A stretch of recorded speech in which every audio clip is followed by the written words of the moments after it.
Merci, cher membre du jury, et merci, cher public d'être là. C'est un peu effrayant d'avoir un amphi aussi grand, et je vous remercie pour votre présence.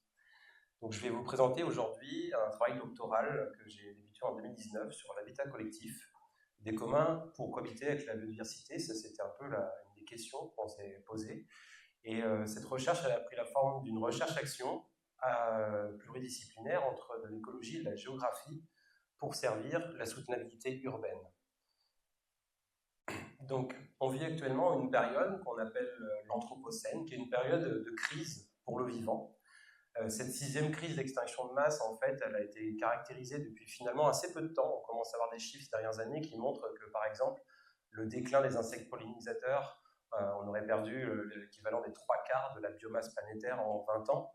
En ce qui concerne les populations de vertébrés sauvages, on se rend compte que là encore, l'indice du Living Planet montre qu'on aurait perdu quasiment 70% des populations sur une échelle, pas de temps là encore, de 50 ans.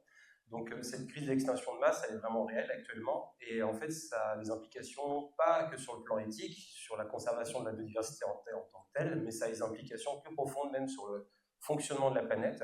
Donc j'ai mis là sur la gauche une représentation des limites planétaires qui avait été théorisée par Rockström en 2009, et qui avait bien identifié que la biodiversité, cette perte-là, c'était peut-être une des premières frontières planétaires qu'on avait dépassées et qui était très problématique pour le fonctionnement global de cette planète. Donc vous voyez que cette crise de la biodiversité, déjà, elle a des implications profondes sur le plan éthique et sur le plan fonctionnel de notre habitabilité de la planète.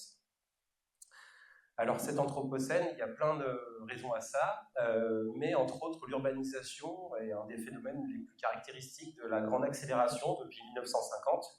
Donc j'ai mis deux exemples pour illustrer ça. En banlieue lyonnaise, avec la petite ville de Mézieux, qui en l'espace de 50 ans s'est complètement artificialisée, et puis une photographie plus récente aussi à Rieux-la-Pape, où la construction d'habitats collectifs se fait en consommant des espaces naturels de grande qualité encore, donc en lisière de ces métropoles. Il faut voir une chose, c'est que l'urbanisation, c'est pas que la consommation d'espace de manière directe, mais c'est aussi des répercussions indirectes, puisqu'il y a aussi des changements de pratiques agricoles, d'intensification, et qui, elles, vont aussi grignoter de l'espace naturel toujours un peu plus loin. Donc j'ai produit déjà une carte de l'artificialisation parce qu'elle était inexistante en France. Il y a des données du CEREMA mais qui n'étaient pas cartographiées de manière correcte. Et en fait, cette carte de l'artificialisation, elle montre que c'est vraiment la métropolisation qui va induire ces problématiques d'artificialisation des sols, et que cette artificialisation, c'est une des premières problématiques pour le vivant, c'est la destruction des habitats. C'est vraiment une des premières menaces qui existent pour ce déclin de la biodiversité. Alors pourquoi est-ce qu'on artificialise? Là encore, les données du CEREMA, elles nous enseignent que sur ces dernières décennies, on a quasiment 70% des parcelles qui ont été artificialisées qui sont destinées à la construction de logements. Donc en France et un peu partout dans le monde, on a une urbanisation qui est liée à cette métropolisation, mais aussi à des changements sociologiques avec le fait qu'on vit tous dans des logements où il y a moins de personnes qui vivent dans chaque logement. Donc en résumé, en fait, cet anthropocène urbain, il induit des transformations à la fois de la surface de la planète, et vous voyez que les projections des surfaces planétaires qui vont être urbanisées, on en est entre guillemets que au début. On attend sur les prochaines décennies encore énormément de surface à l'échelle planète qui sera transformée, mais que ce n'est pas uniquement une transformation physique de notre espace planétaire, c'est aussi des transformations dans notre mode de vie.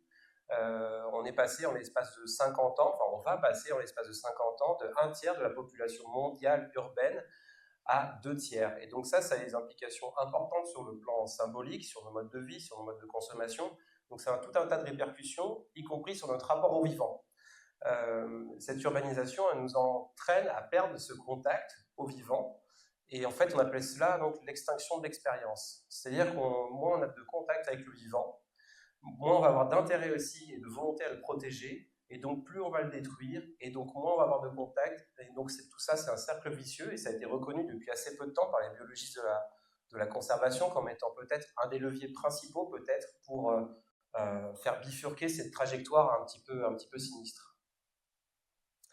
Donc moi, ce que je retiendrai en tout cas de cette problématique d'anthropocène, et ce qui a guidé le début de cette recherche, c'est que nous vivons actuellement une crise de l'habitabilité de la planète, Et il y a de nombreux êtres vivants qui sont vulnérables aujourd'hui.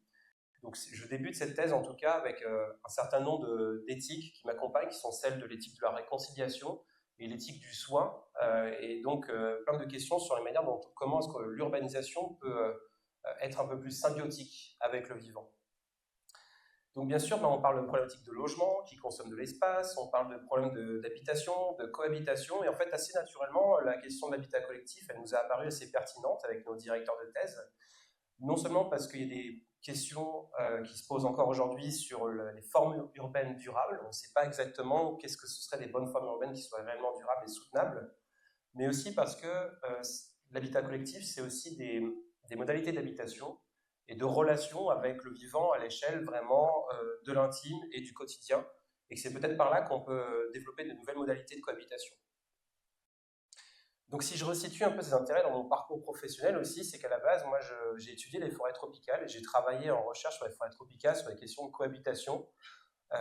Et en fait, je suis revenu en France après quelques années pour travailler vraiment sur la biodiversité des espaces verts publics à Lyon, sur la question de la médiation avec le public, mais surtout des changements de pratiques. Donc je suis à la fois chercheur et à la fois praticien.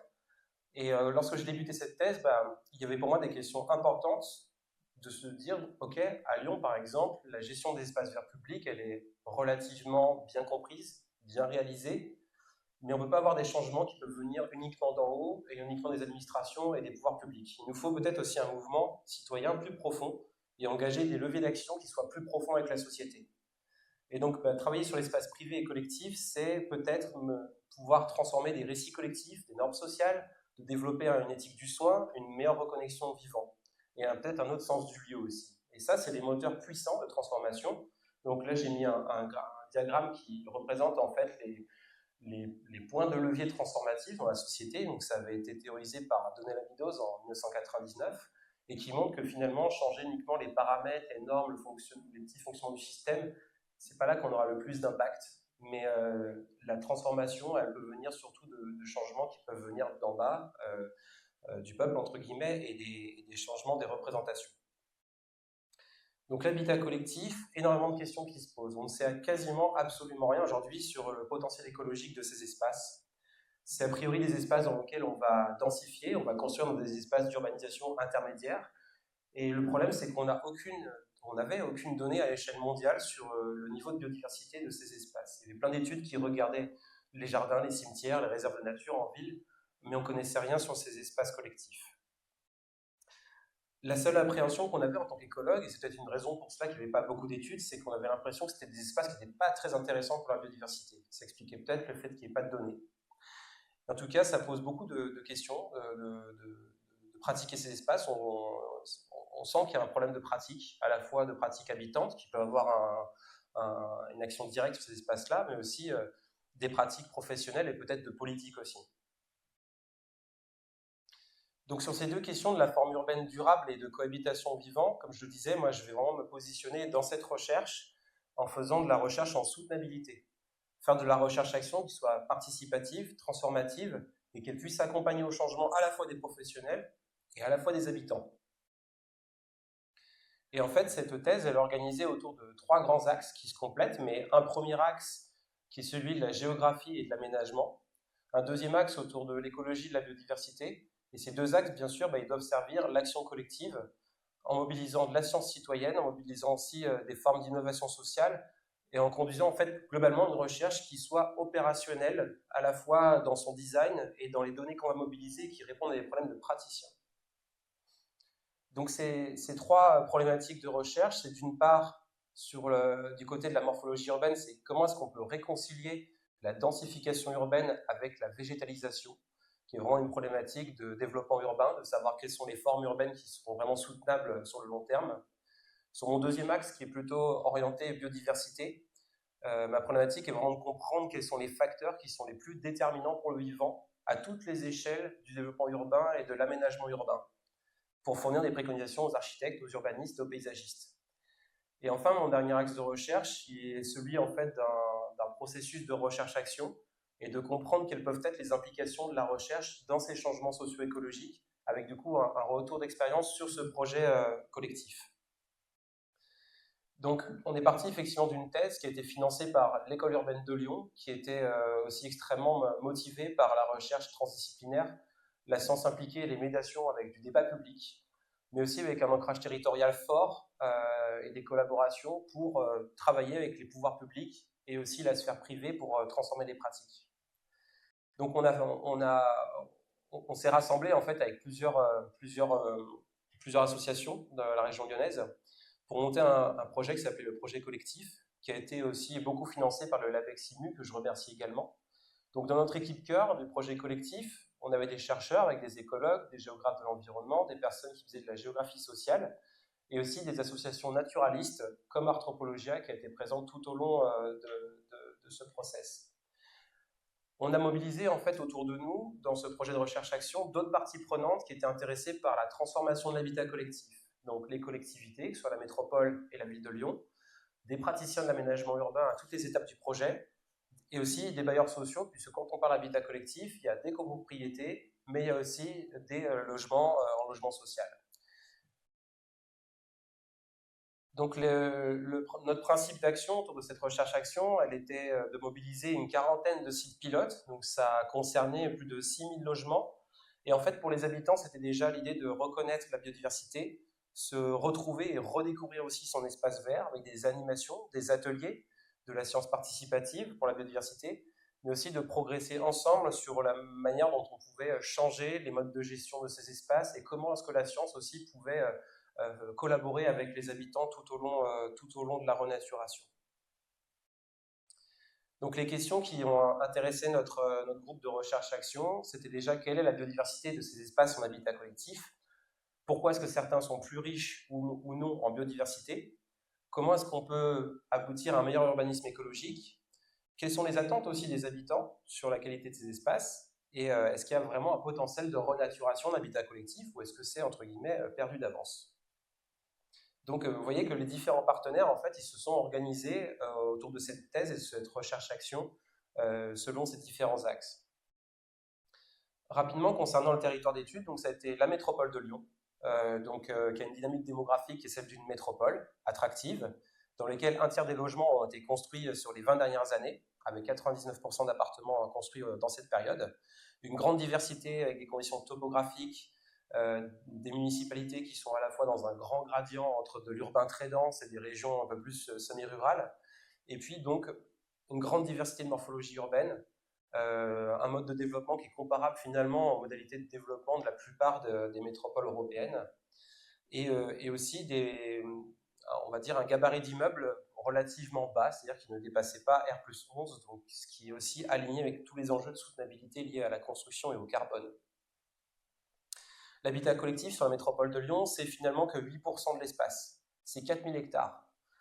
Mais on a conduit une étude de connectivité écologique et on s'est rendu compte que sur ces 4000 hectares, sur ces 8% de l'espace, si on renaturait l'espace en habitat collectif, les espaces verts en leur donnant de meilleures qualités, on se rendait compte que finalement la connectivité globale de toute la métropole de Lyon, elle pouvait être augmentée de 30 à 40% selon les espèces considérées. Donc c'est pour vous montrer que la localisation de l'habitat collectif, même si ce n'est pas énorme à l'échelle du territoire global, ça peut être un potentiel stratégique vraiment important pour les flux d'espèces et la connectivité écologique.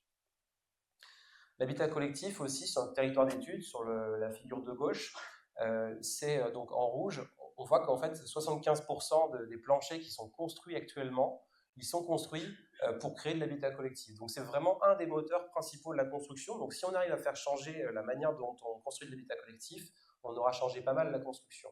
Et puis c'est aussi l'habitat collectif sur notre territoire d'études, des espaces verts qui peuvent être stratégiques, notamment dans des quartiers dans lesquels il y a peu d'espaces verts, notamment du côté de Villeurbanne. Vous pouvez voir que c'est des quartiers dans lesquels il y a parfois moins de 20% de végétation, mais l'habitat collectif compte pour plus de la moitié de ces espaces verts. Donc maintenant, je vais vous présenter mes résultats de recherche. Donc sur le premier axe de la morphologie urbaine soutenable et résiliente. Et donc, je vais vous présenter ces résultats via un article que j'ai publié l'été dernier, qui est sorti dans une revue de Nature qui parle de soutenabilité urbaine. Et donc cet article, il s'intéresse à rechercher finalement des points de bascule des points de repère, des préconisations qu'on pourrait donner aux praticiens, aux urbanistes, lorsqu'ils veulent tout simplement créer une morphologie urbaine et savoir quel est le bon équilibre entre densité urbaine et végétalisation. Pourquoi est-ce qu'il y a un problème d'équilibre entre densité et végétalisation? C'est qu'actuellement, on cherche à limiter l'étalement urbain qui a été caractéristique de cette dernière décennie en densifiant la ville de manière un petit peu grise, c'est-à-dire en artificialisant beaucoup. Donc là, vous avez un exemple à gauche d'une opération qui était à la base en habitat individuel et transformée en habitat collectif, sur laquelle on perd à la fois en quantité et en qualité écologique. Donc ça pose des grands problèmes de résilience, de bien-être et de soutenabilité globale, cette ville compacte. Et en fait, en réponse à ça, il y a eu des évolutions réglementaires. Et par la loi Allure et puis par la loi Climat et Résilience qui a renforcé ce dispositif, on a des coefficients de végétalisation qu'on appelle aussi biotopes ou de pleine terre qui vont émerger et qui se proposent finalement d'être des garde-fous et qui imposent en fait au permis de construire d'avoir un certain ratio d'espace vert ou en pleine terre, par exemple 20-30%. Et moi, c'est vrai que ces nouvelles règles, elles me posent question sur déjà, est-ce que 20 ou 30%, est-ce que c'est le bon niveau de biodiversité? Pardon, est-ce que c'est le bon niveau d'espace vert pour avoir un niveau de biodiversité suffisant, pour être réellement résilient? C'est des questions sur lesquelles en fait la recherche n'avait pas fourni beaucoup de données pour nous éclairer dans les pratiques.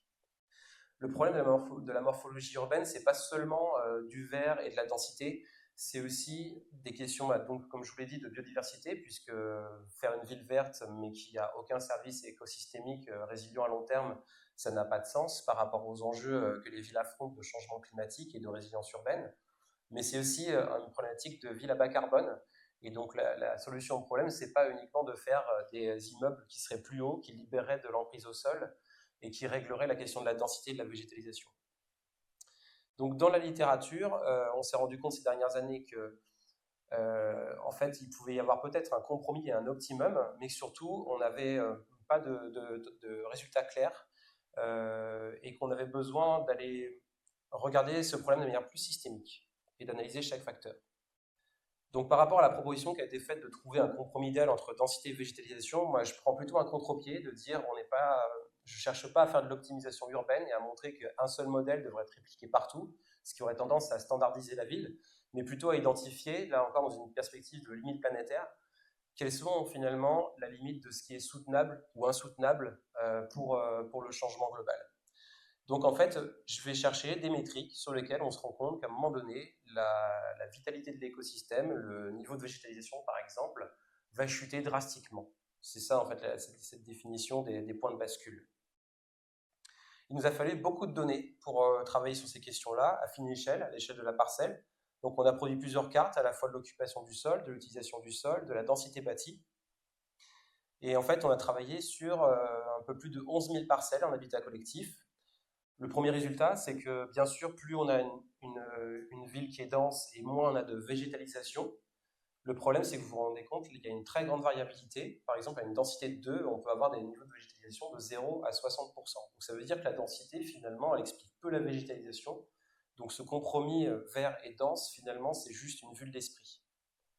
Donc en travaillant plus en détail sur la morphologie urbaine, j'ai construit un système de métriques. Et surtout, j'ai identifié une métrique qui pour moi me semblait vraiment centrale dans ce problème, c'est l'open space ratio. L'open space ratio, c'est en fait le rapport entre les espaces qu'on ne va pas bâtir au niveau d'une parcelle et la densité urbaine. Donc c'est vraiment un juge, un bon équilibre entre le besoin à la fois de végétaliser la ville, mais en même temps de la densifier. Et pour moi, je trouvais que c'était un indicateur intéressant. Donc déjà, ce qui m'a mis un peu la puce à l'oreille, c'était de me rendre sur des chantiers notamment à l'extension de Villeurbanne, des gratte-ciel, où il y avait des architectes qui faisaient la promotion de leur projet en parlant de ratio et d'équilibre entre la proportion d'espace privé, la proportion d'espace public. Et je me suis rendu compte que d'un point de vue morphologique, l'open space ratio, il n'est pas du tout utilisé. On trouve une mention dans un document de planification de la ville de New York, mais sinon, c'est quelque chose d'absolument nouveau d'en parler dans la planification. L'open space ratio, moi, je pense que c'est un indicateur qui peut être extrêmement intéressant parce qu'à la fois, il vous donne la quantité d'espace extérieur qui est fourni par habitant, par appartement, par exemple, mais c'est aussi un indicateur des pressions et des conflits d'usage. C'est-à-dire que plus l'open space ratio va être faible, et plus potentiellement vous allez avoir d'humains qui vont vouloir utiliser ces espaces extérieurs. Donc ça peut être des conflits d'usage parce qu'on doit faire des voies de service, des voies d'accès pompiers, mais ça peut être aussi des conflits d'usage parce que les habitants sont nombreux à vouloir profiter de cet espace vert et que ça peut créer un tassement des sols et une dégradation de l'écosystème. Donc, si le système de métrique est assez complexe, en réalité, il peut être vraiment simplifié et finalement, la végétalisation d'une parcelle, c'est la densité par l'open space ratio multiplié par la végétalisation de l'espace extérieur. Donc, comme je l'ai dit, il y a peut-être des pressions d'usage sur ces espaces extérieurs et peut-être qu'il peut y avoir des effets de contexte à l'échelle de la parcelle et à l'échelle du quartier. La densité d'un quartier, sa végétalisation peut avoir peut-être un effet aussi sur les pratiques paysagères. Donc, ces pratiques paysagères sont peut-être dépendantes de plein d'autres facteurs. Donc les résultats qu'on a obtenus, c'est qu'on a décomposé la variance pour se rendre compte quels étaient les facteurs qui expliquaient le mieux la végétalisation de la parcelle. Et on s'est rendu compte que justement, cet open space ratio, il avait un pouvoir très important pour expliquer la végétalisation de la parcelle, à 42%. La densité, elle n'explique qu'à 6% la densité urbaine. Et ce qui est aussi intéressant, c'est que tous les effets de contexte qu'on a essayé de modéliser, mais en fait, ils expliquent assez peu le fait qu'on végétalise ou non les espaces extérieurs en bas de ces immeubles. Et qu'il reste une grande part de la variance qui est inexpliquée. Donc, il semblerait peut-être que dans les pratiques des paysagistes, il y a encore une très grande liberté qui soit difficile à expliquer sur le fait qu'on végétalise ou non ces espaces-là. Donc, ça peut être un très bon levier de changement. Alors, on a identifié du coup des points de bascule qui permettent de guider l'aménagement urbain. Et en fait, juste comme je vous disais tout à l'heure, l'open space ratio, quand il est trop faible, en fait, on a un niveau de végétalisation de l'espace extérieur qui s'effondre tout d'un coup. Donc, quand on tombe sous 0,2 d'open space ratio, les espaces extérieurs deviennent très très peu végétalisés. Peut-être parce que justement, il y a ces conflits et ces pressions d'usage.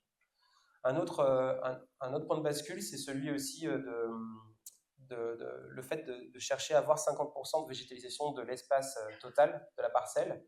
Ça, c'est une étude en Pologne qui avait montré qu'à partir de 50% de végétalisation de la parcelle, on avait des niveaux de biodiversité et de résilience urbaine qui étaient bien plus développés. Donc on voit qu'un open space ratio supérieur à 0,3, ce serait déjà un bon point de bascule important pour la résilience urbaine. Donc après, on a modélisé tout ça dans un grand diagramme. Ce diagramme, en fait, c'est un référentiel qui nous permet, avec une densité de données et un open space ratio de données, de savoir quel niveau de végétalisation on pourrait atteindre dans le meilleur des cas.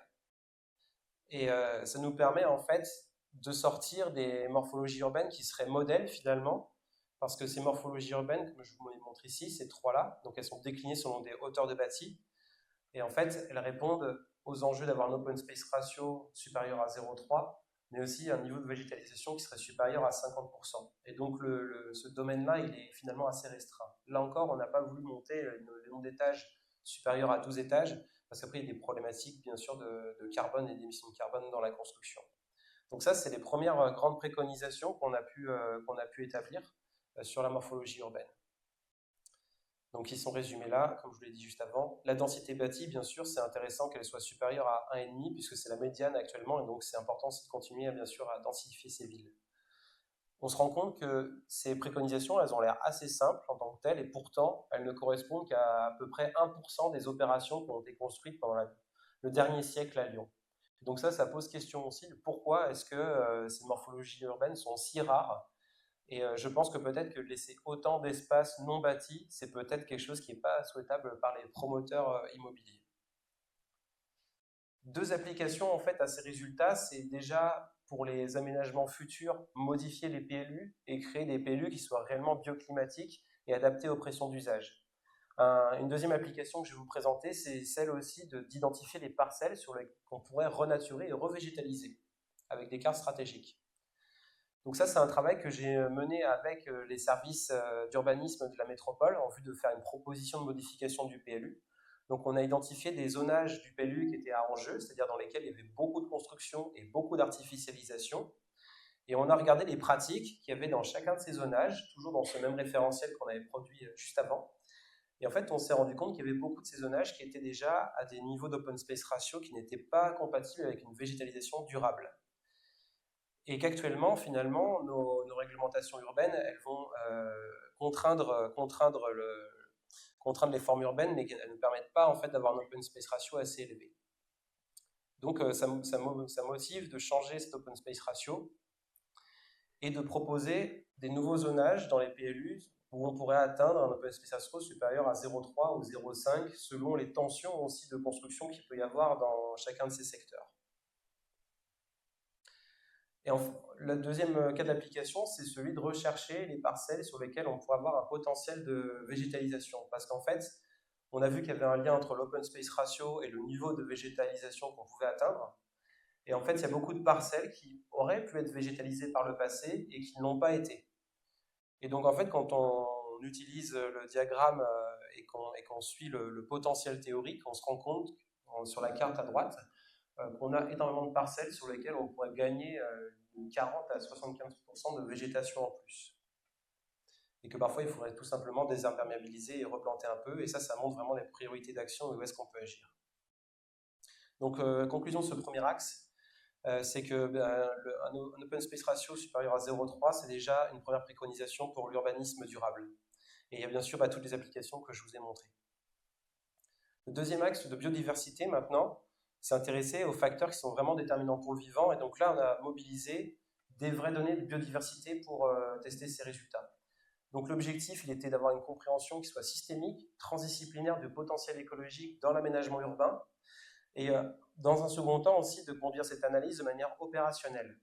Donc en fait, on a essayé de construire un modèle global de l'aménagement d'une ville, de son environnement urbain, social, écologique, et croisé avec de nombreux taxons de biodiversité.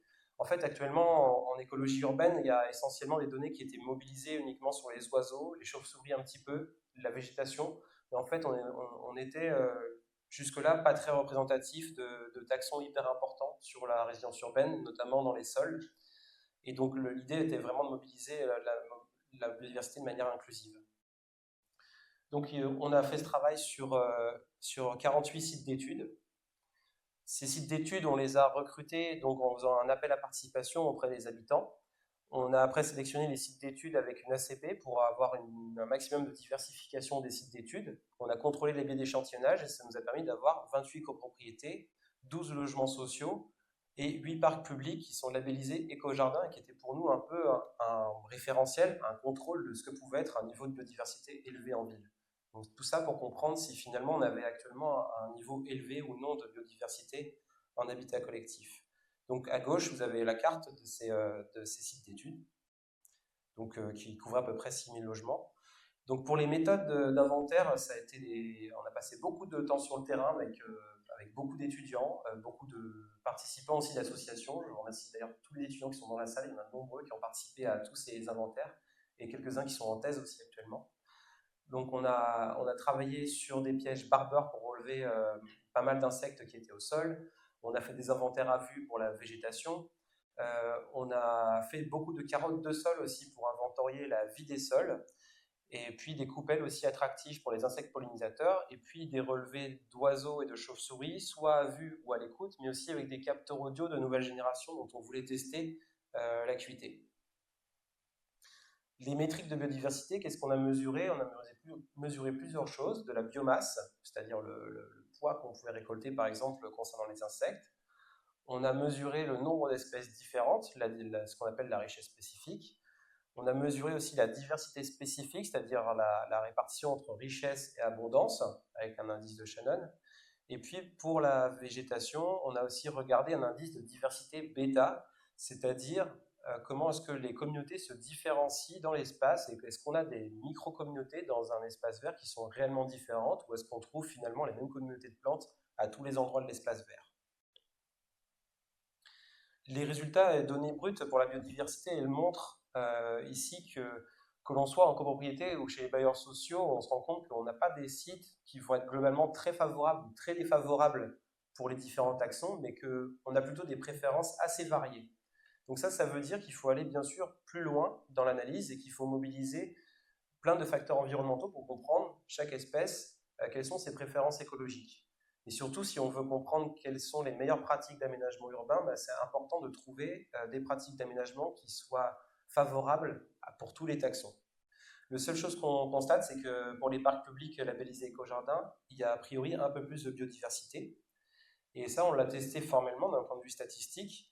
Et on s'est rendu compte que d'un point de vue global, la biodiversité des parcs publics labellisés éco-jardins, qui sont souvent plus grands, avec des modes de gestion écologique de long terme, c'est-à-dire depuis plus de 20 ans à Lyon, ils ont un niveau de biodiversité plus élevé.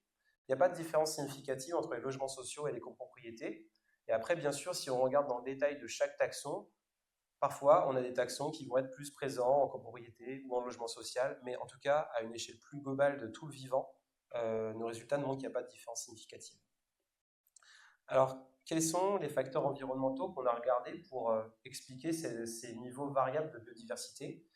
Alors, d'un point de vue environnemental, on a regardé des mesures à l'échelle des sols, du paysage, de la connectivité écologique, donc tout ça à chaque fois à l'échelle de la parcelle, mais aussi mesuré à l'échelle du quartier. Et aussi, on a mobilisé des métriques qui sont généralement peu utilisées par les écologues sur typiquement la morphologie urbaine, la densité, ce qu'on a vu donc dans la première partie, et puis des métriques sociologiques. Concernant les sols, on n'a conservé que 5 axes différents, donc un syndrome global de fertilité et puis des caractéristiques de texture. Sur la densité et la morphologie urbaine, on a conservé donc la densité, l'open space ratio, l'année d'aménagement et aussi le niveau socio-économique des quartiers. Et là, à l'échelle paysagère, c'est un peu plus complexe parce qu'on a regardé à la fois la taille de l'espace vert, son pourcentage de végétalisation, mais aussi la diversité des différentes strates de végétation qu'on avait obtenues avec des données LIDAR et classées, cartographiées. Et on a regardé au-delà de cette composition de l'espace vert, de la configuration de l'espace vert en termes de contagion et de lisière. C'est-à-dire comment est-ce que ces différentes strates se distribuent dans l'espace vert, sont-elles agrégées ou non? Est-ce qu'on a du coup des espaces verts qui sont très uniformes et très organisés? Ou au contraire, est-ce qu'on a des espaces verts qui vont être un peu plus complexes et avoir vraiment une organisation avec des identités écologiques qui sont variées? Donc on a mesuré aussi la connectivité écologique à l'aide du logiciel Graphab en modélisant 4 espèces modèles qui ont des préférences paysagères et des stratégies de dispersion variées. Et donc en fait finalement l'analyse ça a été de mettre tous ces facteurs environnementaux pour expliquer toutes ces métriques de biodiversité qu'on a présentées au préalable. Donc un gros modèle statistique. Donc première étape, on pourrait regarder finalement par analyse bivariée quels sont les facteurs qui ont un effet toujours positif ou toujours négatif. Je vais passer rapidement sur cet aspect parce qu'en fait, finalement, il peut être assez trompeur. On a parfois des variables qui vont être corrélées à d'autres variables et finalement, ça peut être parfois trompeur. Par exemple, à gauche, on observe que finalement, la diversité des strates de végétation à l'échelle du quartier serait défavorable au taxon. Mais en fait, c'est lié au fait que ces quartiers qui ont une diversité de strates élevée, c'est souvent dans des centres urbains qui ont très peu de végétation. Donc cette méthode n'est pas la plus appropriée pour avoir des résultats concluants. Il faut aller sur des processus d'analyse qui soient réellement multivariés. Donc on a fait de la redondance, des analyses de redondance. Et ensuite, on a créé des modèles parcimonieux, puisque sur les 37 variables, le meilleur modèle, c'est celui qui finalement explique le maximum de variance avec le moins de variables possible. Et puis ensuite, on a mesuré l'importance de chacune de ces variables avec un partitionnement hiérarchique. Donc, un résultat intéressant, c'est que le modèle qu'on a construit, il arrive à expliquer 90% de la biodiversité, ce qui est rare d'avoir des niveaux pareils en écologie. Et cette représentation graphique, le seul enseignement qu'elle nous apporte là maintenant, c'est que bien sûr, comme on l'a vu tout à l'heure, chaque taxon a des préférences écologiques différentes. Le modèle général, il nous permet de se rendre compte que, bien sûr, la surface de l'espace vert, son niveau de végétalisation, ou encore l'open space ratio qui ressort ici, sont vraiment des facteurs déterminants pour la biodiversité urbaine à toutes les échelles du projet urbain.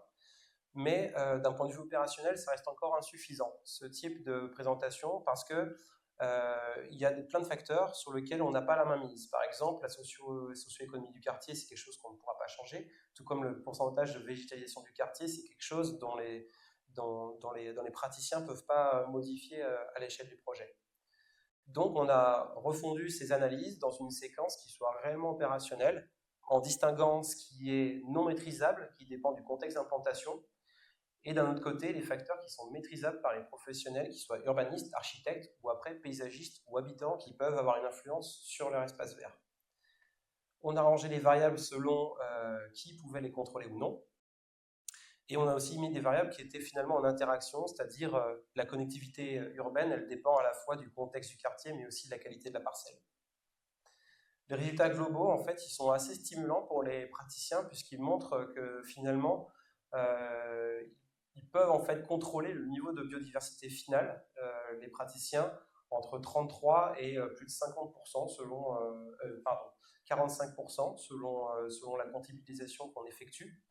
Donc certes, le contexte d'implantation, ça a une importance énorme, et bien sûr, toutes les parcelles ne sont pas égales, entre guillemets, à la naissance, si je puis dire ainsi.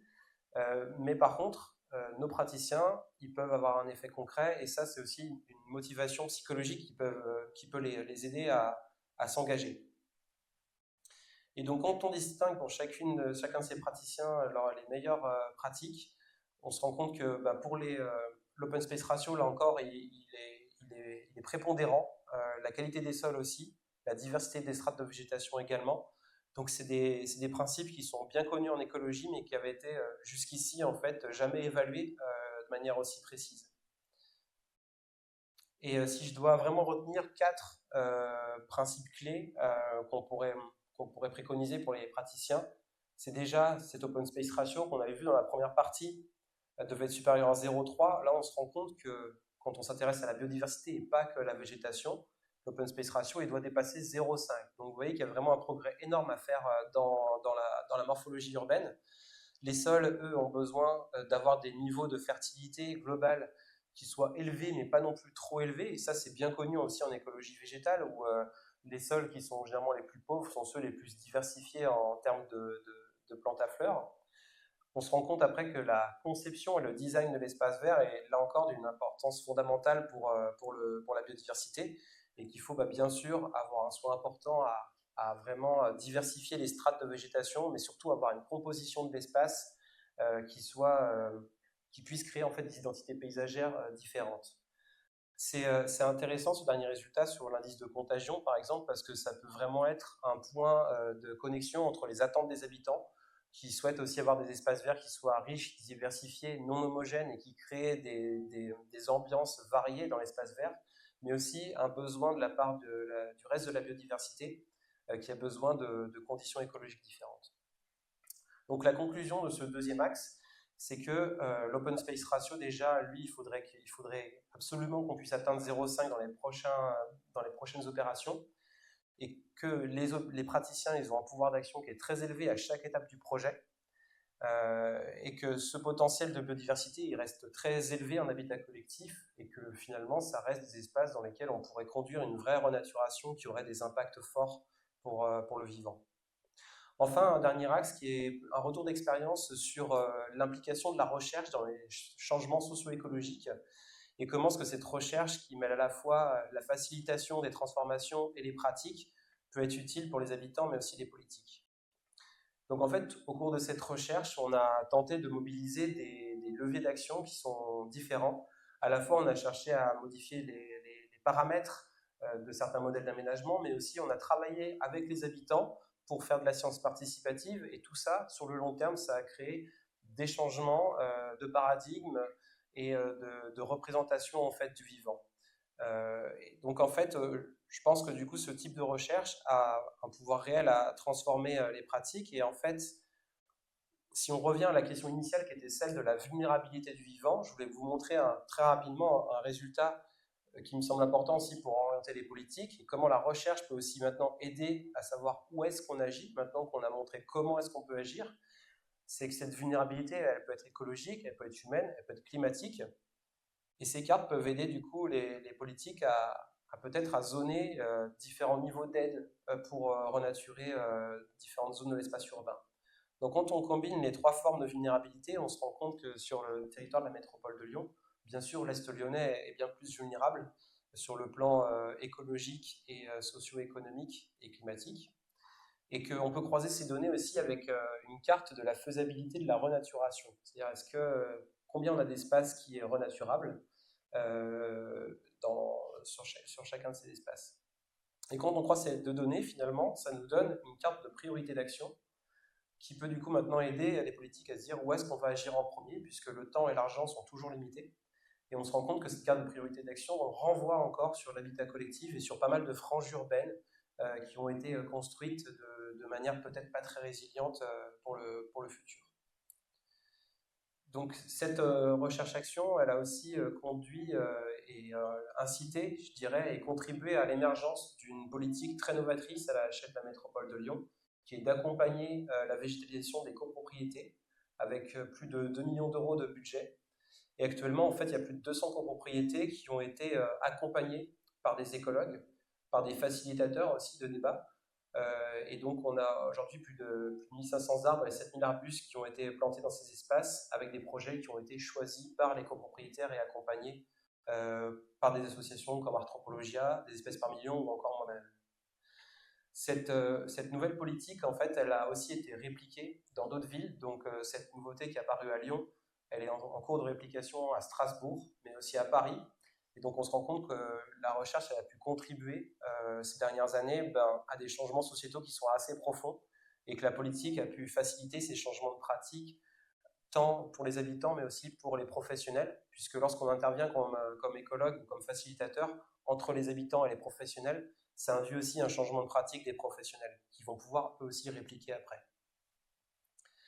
Et donc dans le projet collectif, on a finalement plus de 50% des copropriétés qu'on avait mobilisées pour l'étude écologique qui se sont portées candidates à cette renaturation et qui ont pu être accompagnées du coup ces derniers mois pour imaginer un projet d'espace vert complètement renaturé.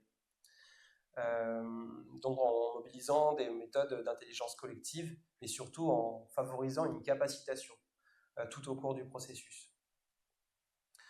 En fait, tout au cours du projet collectif, on a eu un programme d'animation qui était assez complet, dans lequel on a proposé aux habitants, certes, de redécouvrir leur espace vert, mais aussi d'avoir des temps scientifiques et des temps non scientifiques, pour qu'ils puissent se réapproprier cette question de leur espace de vie par des manières sensibles aussi assez variées. Donc moi, j'ai pas mal développé les approches de cyanotype à cette occasion, mais il y a eu des interventions dans quasiment tous les espaces verts, par Arthropologia aussi, sur la découverte des insectes pollinisateurs. Et les habitants ont aussi été associés à toutes les étapes, à la fois scientifiques, mais aussi des étapes d'action dans lesquelles on a pu leur demander quelles étaient pour eux les bonnes méthodes pour créer et entretenir une dynamique entre voisins. Donc ils ont été associés à la fois à la restitution de ces résultats, mais aussi associés pour imaginer avec nous comment est-ce qu'on pouvait construire un processus d'accompagnement et quels pouvaient être les écueils de telle démarche. Donc si on se place finalement dans ce projet de recherche-action sur l'échelle de la participation qui a été théorisé par Arnstein, en fait, c'est un projet qui au départ avait postulé uniquement une forme de partenariat avec les habitants, puisque au départ il y avait surtout un enjeu de collecter de la donnée de manière de science participative. Et bien sûr, le projet avançant, il y a eu aussi des choses qui se sont débloquées sur le potentiel politique d'accompagner la renaturation. Et ça conduit aujourd'hui à ce que ce projet il atteigne des niveaux supérieurs de participation avec de la diffusion citoyenne, des personnes qui nous contactent aujourd'hui pour nous dire j'ai entendu parler de ce processus, je voudrais être accompagné, mais aussi parfois des habitants qui arrivent à mettre en œuvre ce changement de manière autonome sans avoir à nous consulter. Et donc pour moi c'est aussi une preuve des transformations qu'on a réussi à mettre en place, c'est ce changement politique, ce changement des pratiques et aussi ces changements dans la capacitation des habitants. Donc on a peu de photos à vous montrer des transformations actuelles puisqu'elles sont en cours sur les espaces verts, mais on a quelques habitants pionniers qui avaient commencé ces transformations dans quelques collectifs à Lyon. Donc on a ici quelques photos qui montrent comment les espaces peuvent évoluer avec un sens du soin redéveloppé et un nouveau sens au lieu. Et bien sûr, tous ces résultats aussi ont été transmis aussi aux professionnels et aux politiques lors des premières rencontres de la biodiversité en habitat collectif qui sont réalisées il y a un an à l'hôtel de ville de Lyon, dans lesquels on a créé aussi des ateliers, des jeux sérieux pour former en fait les praticiens aux écueils et aux difficultés de créer des projets collectifs soumis à vote en assemblée générale. Et enfin, concernant la poursuite de la recherche, il y a actuellement plusieurs projets de recherche à Lyon qui en fait sont un héritage du projet collectif. Donc le projet Percol, coordonné par Marie-Lise Cotet, va travailler sur les perceptions habitantes et sera un retour d'expérience du projet collectif. Il y a aussi, dans le cadre du PEPR, des solutions pour la ville durable et bâtiments innovants, le projet Ville Garden qui a pu obtenir en coordination Bernard Kaufmann, dans lequel il va y avoir aussi des enquêtes sur les perceptions habitantes à l'échelle de 6 villes en France. Et à titre personnel aussi, je continue aussi à suivre des projets sciences-société sur les pratiques paysagères des habitants à différentes échelles, des concertations habitantes sur des questions de cohabitation. Et finalement, ce qu'on a fait dans le projet collectif, c'était un living lab, je dirais, un peu avant l'heure, c'est-à-dire que je pense que personne d'entre nous ne connaissait très bien les living labs à cette époque, et que ce qu'on a pu conduire, je dirais, avec le cœur et même aussi avec nos tripes durant ces 5 dernières années, ça a été aussi une expérimentation et aussi des acquis, je pense, à la fois pour la recherche, pour conduire maintenant de nouveaux projets de recherche-action pour la société. Je vous remercie pour votre attention.